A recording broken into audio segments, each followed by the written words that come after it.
I want to keep this video simple. And it'll probably get a little bit winded because that's just the nature of who I am. For those who don't know, I've been working on a project very noble, very noble, honorable. I have ended up becoming two people over the course of 35 years of working on this project to literally earn the Nobel Peace Prize for Humanity. Vowed to it myself in 1992. And I was a homeless kid at the time. While all of my classmates were graduating their senior year, this was the mental space upon which I was at. I have got information in sort of untraditional ways, and I'm not any spectacular form of trying to get the information, just letting the data lead me. Finding myself into situations randomly to see what happens. I will tell you that I will tell all in my book. That's now a series of 7 and morphed into something much larger, an enterprise. I have much study ahead of me. Just one that you can tell is, well, 2. I'll name 2 of them, which are big tasks. I want to try to study, well, I'd like to study 100 different philosophers, but if I can manage 20 deeply understood and brush over another top 100 maybe would be great. And then to understand the Harry Potter series. And that is to become her. Well, when you're writing a book, there's an antagonist. And the antagonist is, well, I would like to think in my situation, is the one who's coming to save the world. And I'm going to use Harry Potter, possibly. This is a very recent, last month or so. Didn't think of this aspect, but I think I'm going to kind of come after J.K. Rowling's in sort of the same approach, but in my own little world of creating characters and names and stuff built out of my own experiences. There's always been this back of the thought process of how do I write about certain elements so people can't come and try to sue me? I mean, there's lawsuits that I can win, and then there's lawsuits that it's just going to be a lot. So how do I just avoid them in some regards? And this satisfies those requirements, needs, wants, just extra precaution. It does. But you'll know who you are. Trust me. And this also brings me to another thing. It's something that needs to be stated, so it's evidence. I'm not only working on a series of books, but music, art, theater, a whole bunch of things. And within that, I like to say that my creative thought process is to let myself sort of like go. Let myself go off into, let trauma take hold. Let my responses be overly accentuated. Just let them go. And in that process, I found recently, because of some pretty pretty big lying. Pretty big lying. And written in legal documents against me has created, enfolded in this, a hatred. A pure hatred for them. Initially, it was because of what kind of stuff they said. For someone reaching out for funding, this kind of stuff is going to come up. What they wrote in these papers, these lies. But at the same time, if someone has a critical mind and looks at these papers, they're going to be like, this reads weird, because it is weird. You know, for instance, they were stating that I was trying to talk to their children. I'm sorry, I am a solid recluse. I've lived in this house for about 30 years. I don't talk to people. And suddenly these people decide to create some narrative that somehow they're the chosen ones and somehow I want a goddamn thing to do with them. No fucking honey, I don't. But what I did learn is I didn't realize I was so many steps behind what their motives were the minute they moved in. Years ahead of me. And then when they filed this bullshit, well, I have to look around and see what the hell is going on in my defense. Because they tried to play this pretty fucking big. And what I found out was real disturbing.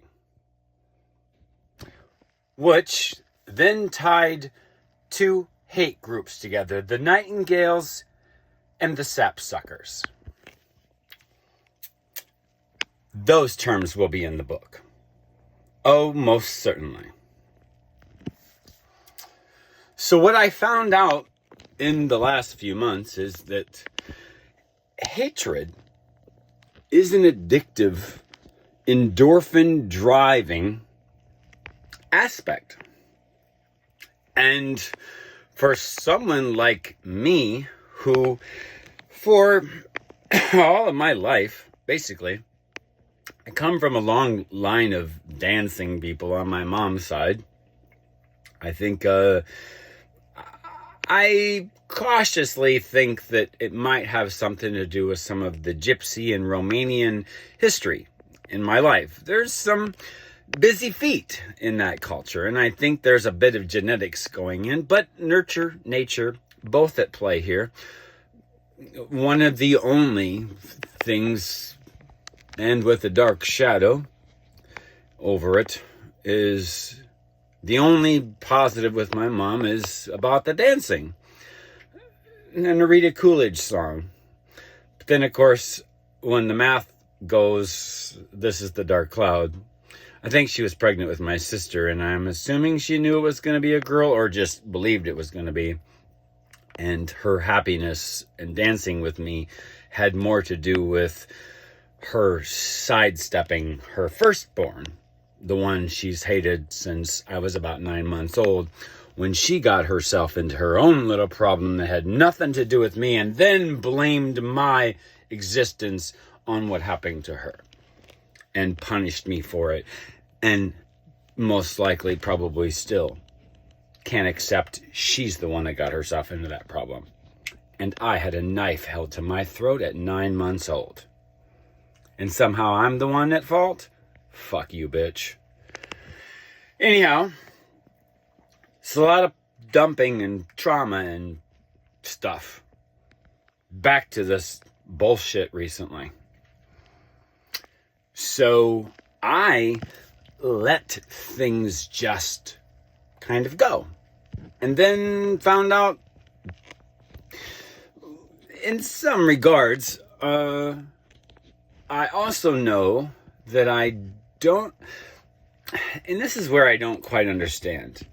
I have an addictive personality, meanings when I get interested in something, I'm all in. Like, I'm right up there over the top. That's very much. But when it comes to substances, I learned as a homeless kid, I don't have an addiction problem. Like, I literally can just quit. And I think maybe it's because I've studied out the situation and know I can't be that person for this or that various reasons. I've thought it out, and it's just not something I can, want, desire.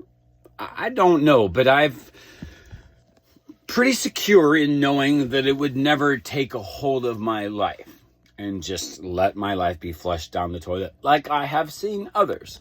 And maybe in part, some of that is when I began this video, when I talk about how I become two people. Me, the person, and my work, my goal in life, which has saved me. It's saved my life, my existence, my patterns. It's saved me. It really has been, it's just been a lifesaver.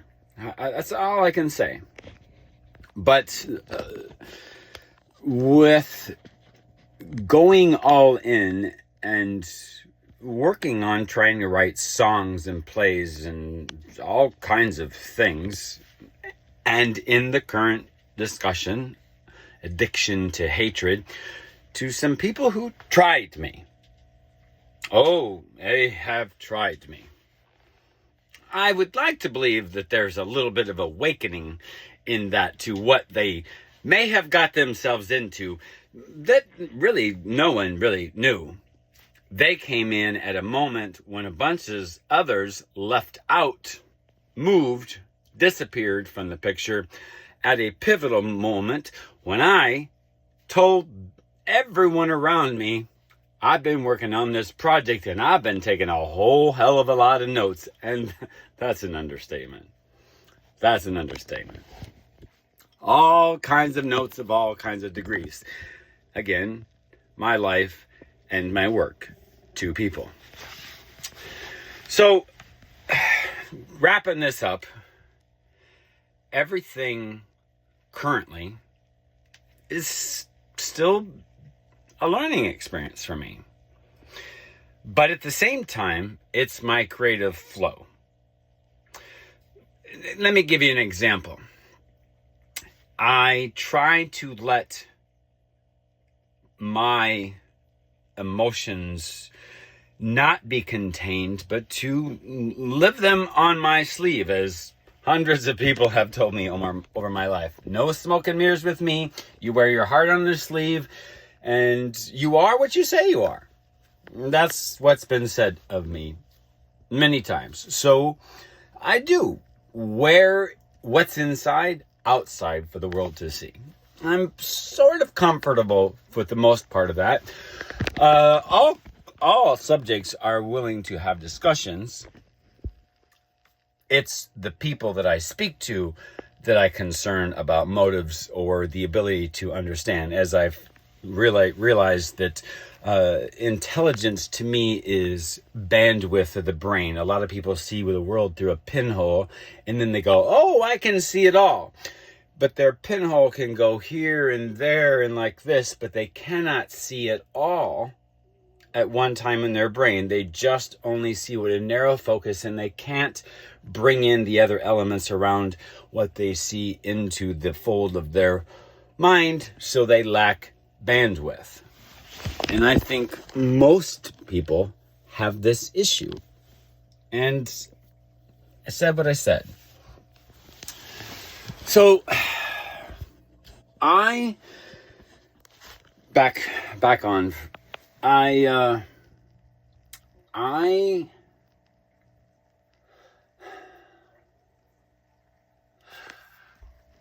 my creative geniusness, if you will. And I think everyone has to find their own creative form. And I think it's important to find it on your own. Don't go look to other people's form and then find something for you that works. Anyhow, for me, I have tried to let things just kind of be real for me, and then pluck from that words or phrases or elements of that come out. For instance, as I'm learning with addictive behavior of a hatred of this situation of these peoples, the sapsuckers, an extension of that, I pluck from that certain elements, and then that becomes the parts, the lines in a song, the lines in a poem, the lines in a script, certain pieces. Because if it something that I wear or observe often, it's an element that I keep, and it becomes part of the work. The part that's separate for me, telling the story in a series of 7 books, surrounded by, well, it's a literary prose, prose series. So,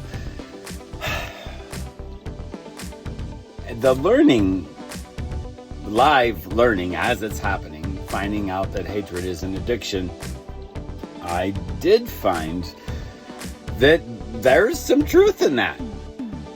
And maybe those then equal the lines in the song.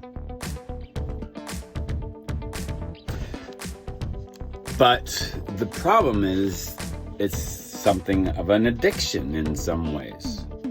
And then there's the damage, say, to a tent. I mean, I've had to take in costs because of their lies. Not just the cost to my livelihood and my existence of who and what I stand for, but damage to my property that has not been settled. A score unsettled is unsettling in the dynamics of who I am. I suggest things get made right, because the longer they fester with me, the bigger my response will be in all aspects. All aspects of my life. Honey, I'm a bitch.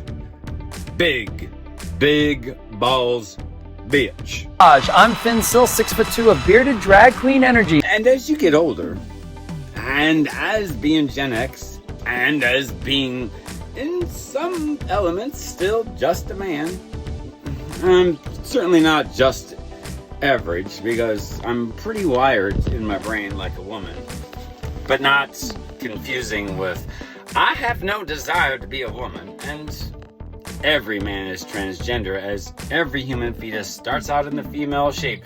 There is no such thing as a man who's created out of a male clump of cells. It always starts out female. So there's really less about having a brain wired like a female than just the reality of that's how kind of life is. Now, I'm not going to get into indoctrination and the comments that I've made on some places about this going back 7,000 years in Western culture, and Christianity or religion and sports have been used to achieve these goals going back for 7,000 years. This isn't a Western problem thing, not an Eastern, China, Asian kind of country thing. This is very Western culture, which brings us to another situation. The United States is, in fact, the bad place. We are at a collapse timeline, and the groypers and all of this, and then I think people would like to understand or can even begin to process, because they probably just heard it in the background and really haven't gone into it. Oh, I went down that rabbit hole, and that rabbit hole, and that rabbit hole, and oh, look, there's another series of rabbit holes surrounding this story that go all the way back to Gamergate and into the Roman times. This shit goes back, bitch. Bitch, this goes back. I ain't gone all that route, but I do know it's more work I gotta do. There's a lot to this. A lot. All the way down to the stock market isn't what you think it is. It's kind of a big lie. Y'all think social programs are problematic to make sure people get food stamps. Honey, the social programs are the ones feeding the elites. They're the ones taking your fucking money, you fucking retards. Food stamps and social supports, even the Medicare. Medical, for all the poor, is a drop in the bucket to what the real social programs are. The United States was never designed for the people. Not even close, darling. Not even close. And then it took joining the Chinese app at the beginning of this year to understand that. And I'm still understanding that. So it's been work. This is work. And like work, it is stressful and wearing physically, mentally, spiritually. And then there's the third trauma in 2011 that I experienced. And it's not a pretty story. And in that, I no longer existed. Me, my being, my space, my sitting my fat ass in a chair and saying, I'm holding this. This is mine, my space. I'm now trying to do that. My fat ass is sitting on the park bench and I'm holding space. And it took a lot to get there.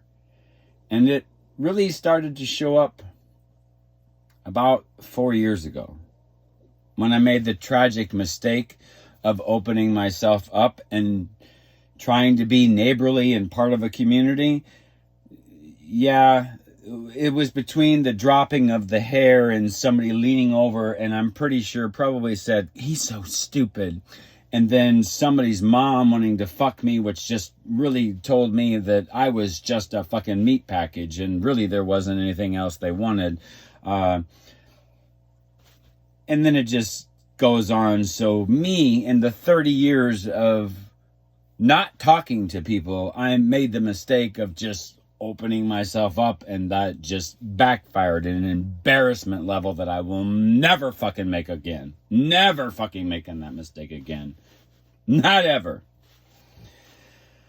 So, continuing on, I am sitting my fat ass on the bench. Although a recluse, closed off from the world, I'm feeling like me before the third trauma, which is sort of wrapped up into the second trauma, which really become trauma when they wrung my 2 5-week-old kittens' necks. You know, the Beaver Creek Lumberyard is aware. In Beaver Creek, Minnesota. Oh, they're going to tell you they don't know because they wouldn't dare be honest. Because, you know, public opinion of killing 2 5-week-old kittens' necks is kind of probably not something you're going to admit under any fucking circumstances. And 3:30 in the afternoon on a Friday, you're lucky I didn't jump the fence because I knew what I was going to do if I did. And I seen them in your hands, which we both know I would have seen 2 dead kittens in your hands. We all know that. Which is part of, not the sapsuckers, but the nightingales.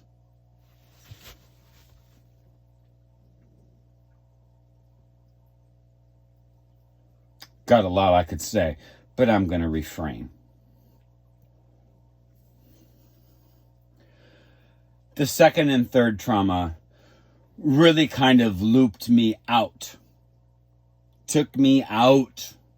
But at the same time, I went from sort of just gradually working on, 1992, started working on this project to earn the Nobel Peace Prize, and then 2011 happened, and then my work went like this.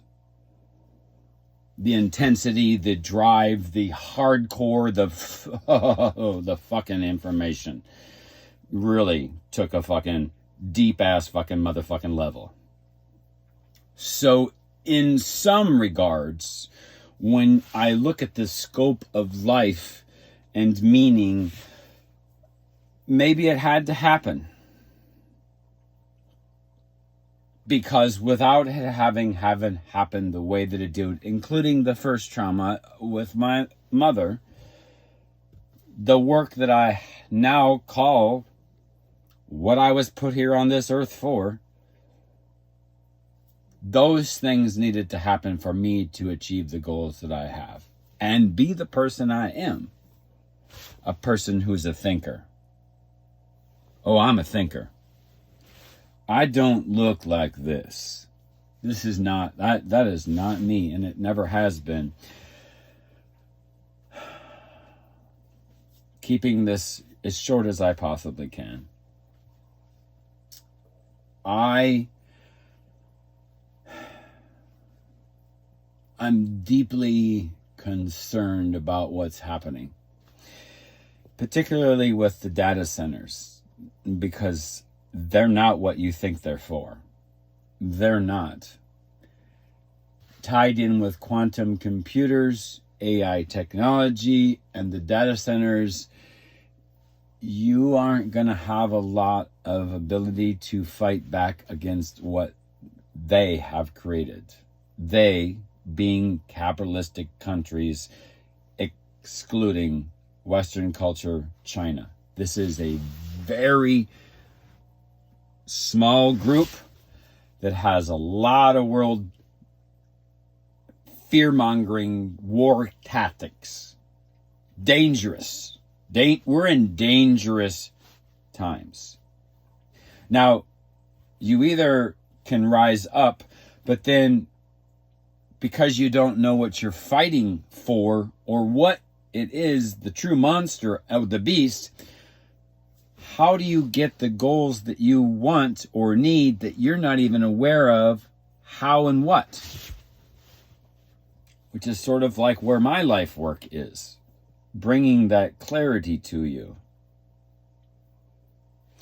See, within all of this is this, closing up. The United States of America has the potential to be an incredible country. Incredible. Because our freedom of speech, our freedom of religion, which is an actual kind of abstract truth, because it's freedom of religion to practice extremism. See, they never finished that second part of that, to practice extremism. That is the foundation of the United States. That's the true character of what happened. But within that is elements of the creation of culture. I don't want to get into what that is because it's just a conversation that has to be had in a long form. But religion, culture, spirituality, there's... I've made lots of videos, so I'll just make this short. It isn't that I want to end religion, but we have to reclassify it.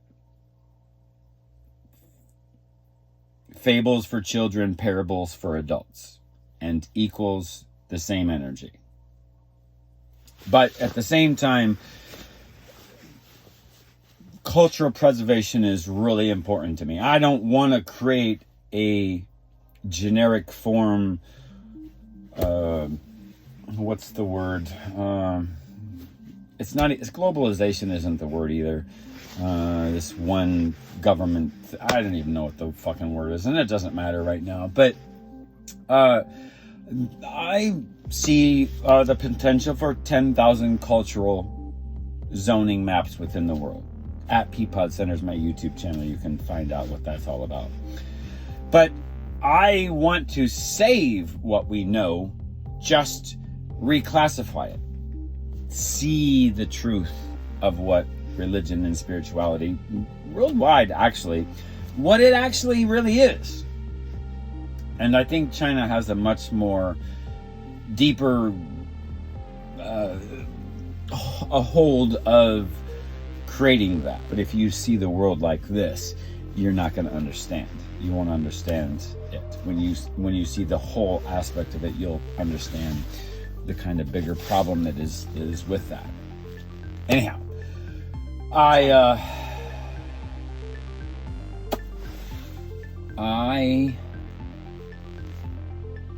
have a lot of work to do yet. But the people that are in the United States of America is, albeit created for a very bad reason, there is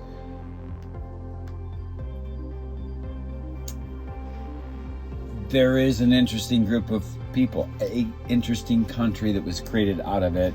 And we are at the timeline of collapsing of a civilization. They say, every so, whatever is it, 100, 200, whatever, whatever years it is, doesn't matter to me.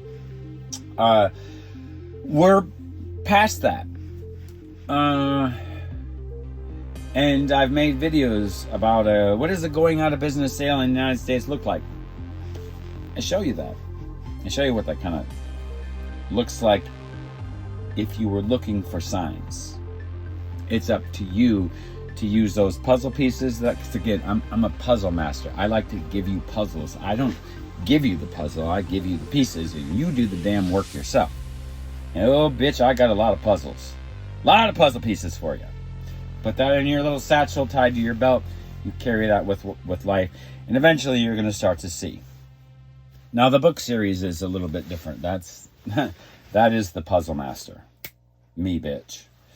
An encyclopedia of the world. Kind of what my series of 7 books is starting to look kind of like, honestly. It's a lot, darling. It's a lot. Anyhow, I believe the United States can be the top of the cultural center. Oh, not just a screaming cheerleader. I have a plan. Again, at Peapod Center is my other YouTube channel. I can make the United States a place that is of envy. If you were to be honest and you actually went and looked, right now, China would be the place of envy if you allowed yourself to see. I certainly have. I certainly didn't understand what we'd been lied about for so long until I've spent close to a year now on the Chinese app. 11 months, 10 and a half months. It's been quite an experience, quite a lovely.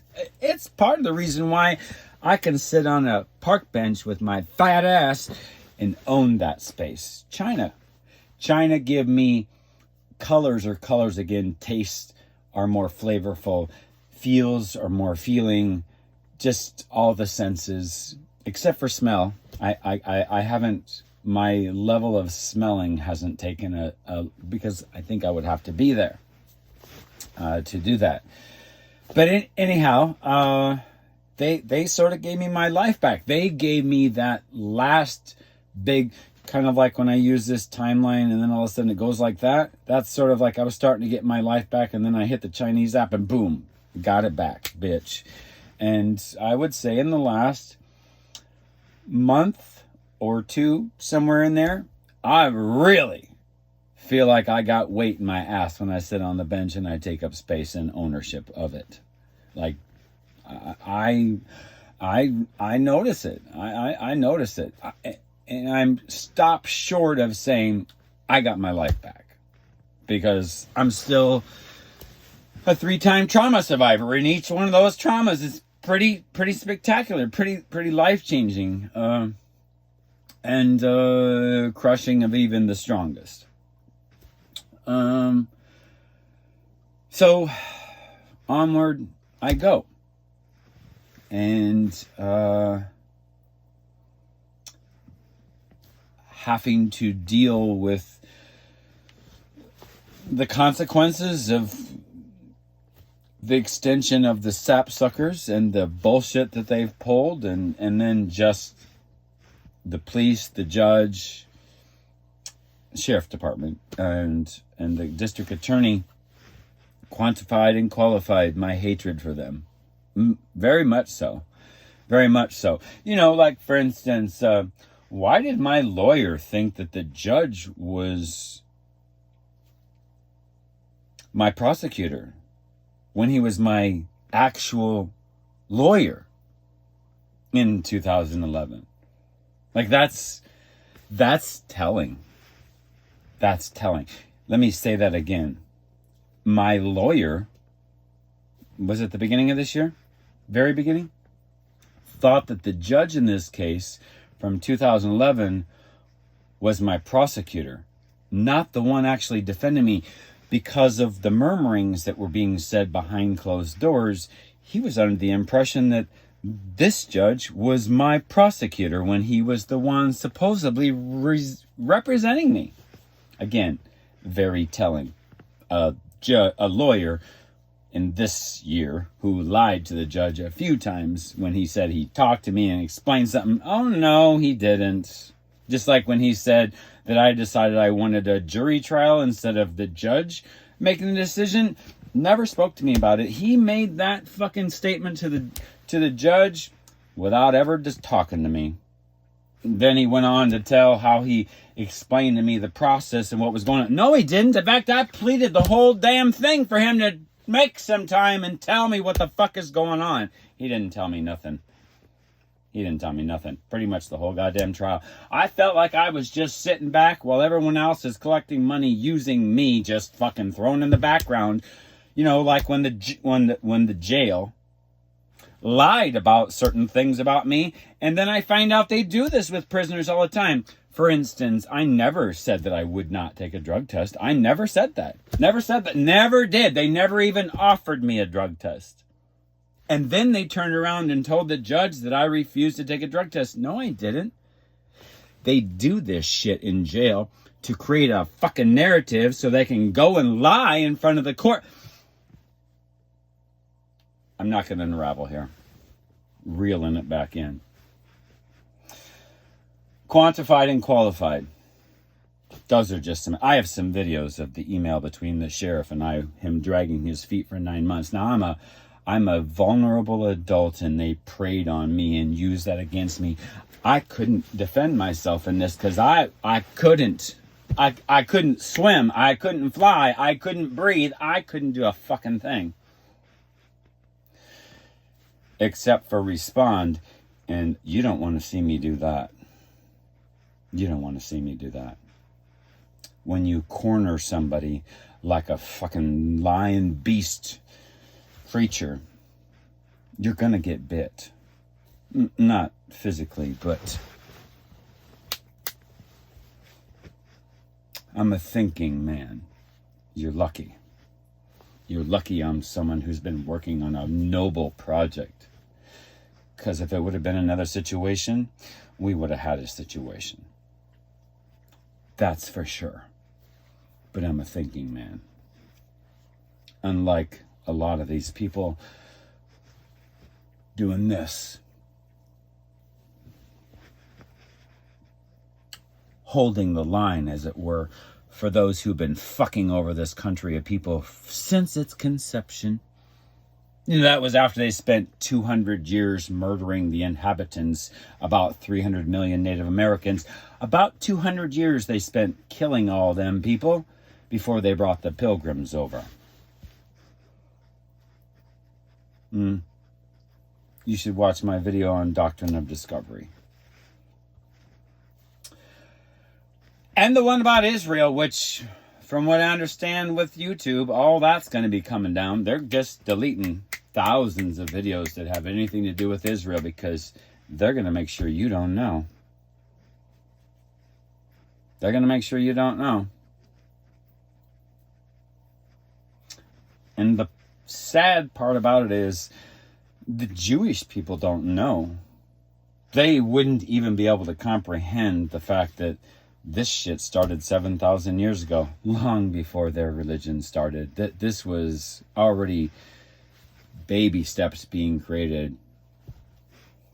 It's a tragedy, really. And they don't realize how they've just been spun up into this bullshit. Like, they have no clue. They have no clue. And it's hard for me to have much sympathy and empathy when they're doing what they're doing now, when they're deluded. maybe not people like Benjamin Netanyahu. He's an evil man going straight in on this, knowing that nobody trusts him. Nobody in his circle trusts him. Nobody. Not a one. Anyhow, you're in danger. You are. And if you're smart, you'd figure out a way to not have dual citizenship, but renounce your citizenship, because if you don't renounce it, you will have to pay taxes to this system that was designed to fuck you over from the beginning. I say that with my full chest, motherfuckers. So, we shall see. This video needs to be made. Because I'm a thinker, man. I don't look through the world through a pinhole. Capiche, motherfuckers?